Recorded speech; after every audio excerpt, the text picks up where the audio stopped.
This video explains how to build a log store out of reclaimed timber. This initial bit is just the introduction, which shows you very quickly the log store that was built. One of the main things you need to think about when you're building a log store from reclaimed timber is actually finding the timber. Now, pallets are a good source of this and can often be thrown away. There are a large variety of different pallets which you can find. Some come in sizes 1000 by 1200, some come 1000 by 800, and there are a variety of other sizes as well. I actually used 3 pallets in this project.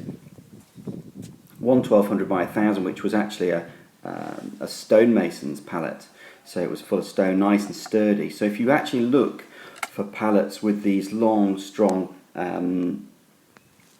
pieces, you can actually use those for the uprights, and these are the uprights here shown lying on the floor before I actually made them up into the frame. So I actually got 4 nice strong uprights to use for the frame, and it's important to have those before you start.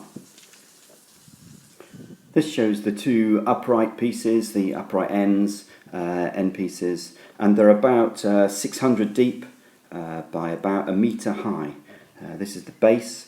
So measuring out the base, actually lifting the base off the floor is important to keep the airflow.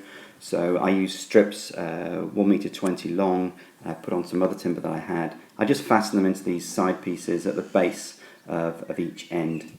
The front fascia was neatened up by putting panels across. This made sure I hid the sort of nail holes, so it looked like more like a piece of garden equipment than a pallet.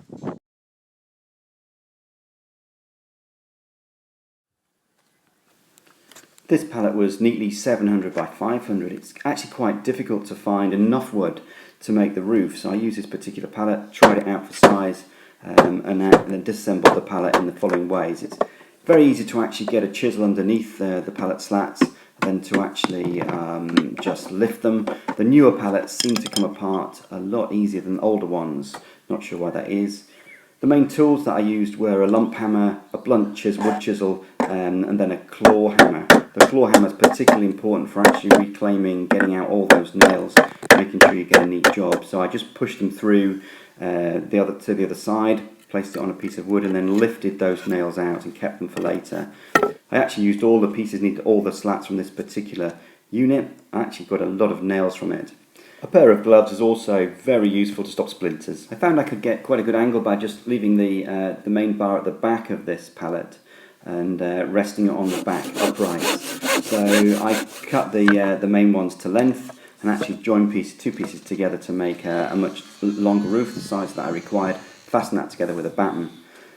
The next thing I did was actually put a vertical batten on there just to keep all the slats in place, and that batten also rested at the front of the main frame to actually keep it in place. This is just a neatness, just to put something neat on the end, showing how I reclaimed the nails and reused them to actually put the structure together. So this shows the main roof ready to go on, and really I just lifted it and put it on top of the main box section, and it rested quite nicely.